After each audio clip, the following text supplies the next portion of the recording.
గౌతు లచ్చన్న గారి శత జయంతి ఉత్సవాలని ఉమ్మడి రాష్ట్రంలో హైదరాబాద్ లో రవీంద్ర భారతిలో నిర్వహించిన ఏకైక వ్యక్తి ఎవరో తెలుసా స్వర్గీయ డాక్టర్ వైఎస్ రాజశేఖర రెడ్డి గారని చెప్పేసి మనం గుర్తుపెట్టుకోవాలి.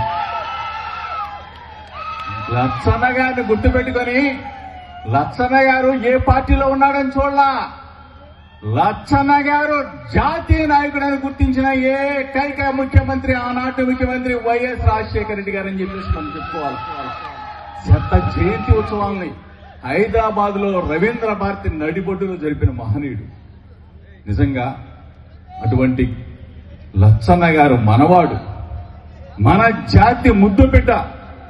ఆయన మన జాతికే ముద్దుబిడ్డ కాదు, అందరూ రాజకీయ నాయకులు, అందరూ పార్టీల వాళ్ళు, ప్రతి ఒక్కళ్ళు కూడా లచ్చన్న గారు మావాడే అని అనుకుంటాడు. ఎందుకంటే అందరి వాడు సర్దార్ గౌతు లచ్చన్న గారు అని చెప్పేసి మనం అందరం కూడా ఆయన స్ఫూర్తిగా తీసుకోవాలని చెప్పేసి మీ అందరూ కూడా చెప్తూ, బలహీన వర్గాల మనం అంతం ఈరోజు దమ్ముగా ముందుకు వస్తా ఉన్నాం.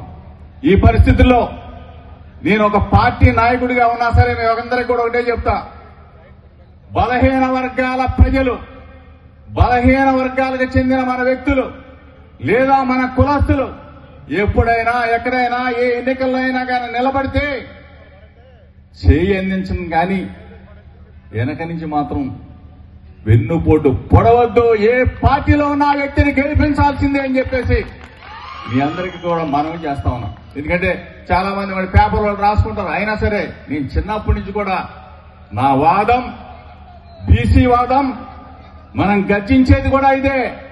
బీసీలు గాని, ఎస్సీలు గాని, ఎస్టీలు గాని, మైనార్టీలు గాని వాళ్ళకి చెయ్యినందించి వాళ్ళకి ముందుకు తీసుకెళ్లాలి. మన బీసీ వ్యక్తులు, మన కుల వ్యక్తులు ఎవరైనా గాని ఎక్కడైనా నిలబడితే తప్పనిసరిగా చెయ్యినందించండి, గెలిపించండి. ఆ సీట్లో కూర్చోటి పెట్టాల్సిన బాధ్యత కూడా ఇదే మనకి సర్దార్ గౌతు లచ్చన్న గారు నేర్పిన పాఠం అని చెప్పేసి మీ అందరూ కూడా తెలుసుకోవాలా. ఇది మనం గుర్తించమని చెప్తూ ఈరోజు సోదరి శిరీషమ్మ ఎన్నో పోరాటాలు చేశారు. లచ్చన్న గారు ఆయన బాటలో నడిచారు. ఈరోజు మరలా దమ్ముగా